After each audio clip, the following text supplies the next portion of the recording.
নারকেল নিয়েছি, নারকেলগুলো ভেঙে নেব। এই যে ভাঙা হয়ে গেছে, ভেঙে পরিষ্কার করে ধুয়ে নিয়েছি।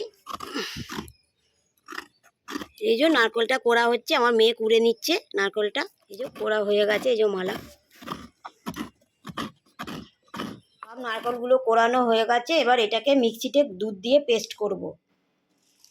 পাটিসাপটা করব, এই জন্য এবার ময়দা দুধের মধ্যে ময়দা দিয়ে এবার গুলে নেব।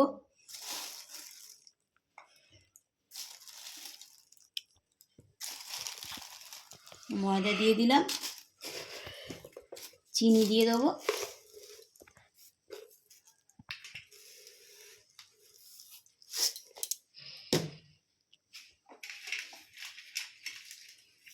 একটু খেজুরে গুড় দিয়ে দেবো,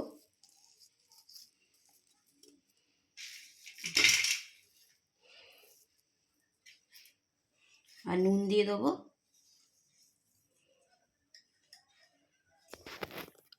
দিয়ে ভালো করে এবার গুলে নেব।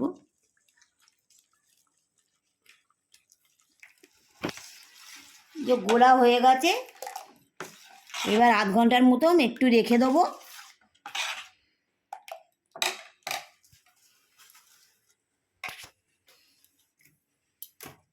এই যে নারকেলগুলো এবার মিক্সিতে পেস্ট করে নেব।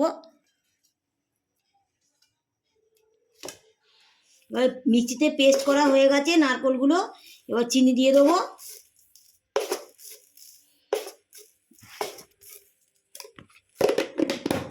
এবার গুঁড়ো খেজুরে গুড় দেবো।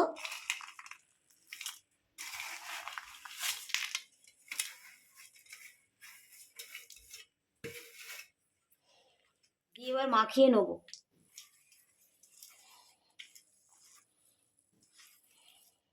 আমি আগে থেকে এই যে দুধটাকে ক্ষীর মারিয়ে রেখে দিয়েছি, এই নারকেলগুলো ওই ক্ষীরের মধ্যে দিয়ে দেবো।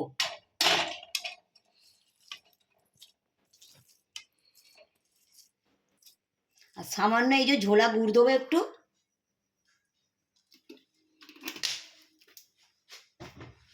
এবার গ্যাসটা জ্বেলে দেবো, এর সঙ্গে মিশিয়ে নিয়ে আগে নিয়ে গ্যাসটা জ্বেলে দেবো। যে গ্যাস জ্বেলে দিয়েছি, এবার বসিয়ে দিলাম। এবার এটাকে মারি একদম সন্দেশের মতন করে নেব। অনেকটা হয়ে এসছে, আর একটু হবে শুকনো শুকনো।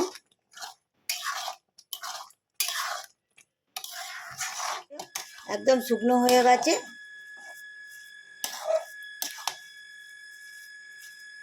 এবার এইটা পুর দিয়ে পাটিসাপটা তৈরি করব। যে পুরোটা এরকম হয়েছে, এবার একটু পাটিসাপটা তৈরি করে নেবো।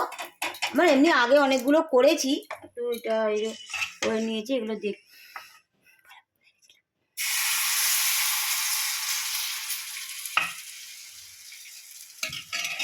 এই যে এটা দিয়ে দিলাম, দিয়ে এটা দিয়ে একটু ঘুরিয়ে দেবো।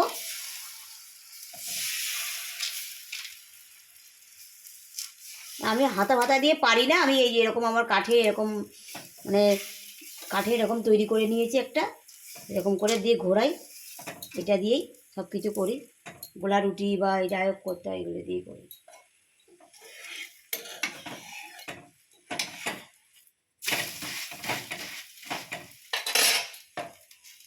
এবার নারকেলের সন্দেশটা দিয়ে দেবো।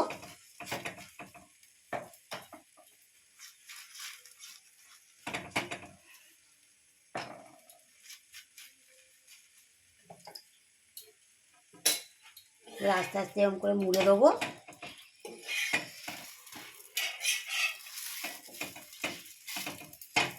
মুখগুলো একটু চেপে দেবো যাতে না বেরিয়ে যায় কিছু। আর এর মধ্যে একটু তেল দেবো, দিয়ে একটু ভেজে নেবো ভালো করে, লাল লাল করে।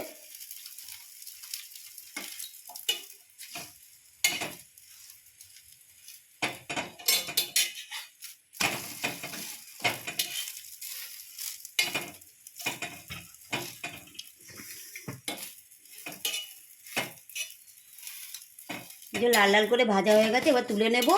এই যে আমার অনেকগুলো হয়ে গেছে।